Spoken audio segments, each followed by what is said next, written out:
So you're getting ready to go pick up an old Benz and you've been told it has low mileage. Well, be real careful. Some of these cars don't have as low a mileage as they may show on the odometer. Let me show you a few things you want to check. This 300 SD of mine has 167,000 miles. So that's considered low mileage for an old Mercedes like this. But when I open the door, the first thing I look at is the top of the steering wheel. You know, if it's all smooth and rotates in your hand, well, that's not low mileage.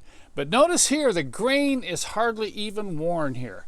And that's typical of a car that's under 175,000 miles. When you get over 200, you start to get a little wear here. When you get over 250 to 300, you get wear on the sides.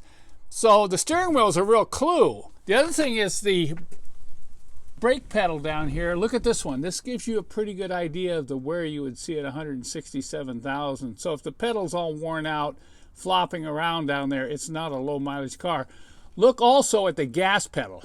You can see very little wear on the gas pedal. And there's one more thing I look at, and that's the switches on the dash.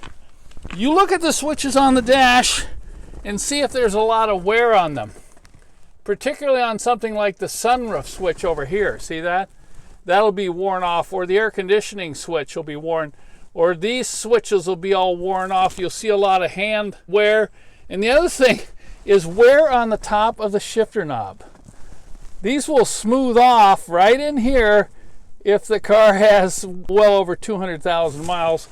And there's other things, but those are quick visual clues. Just be real careful. Do not believe the odometer, and when you go to drive it, make sure the odometer is working. Remember, it's very easy to change these speedometers in these old Mercedes-Benz.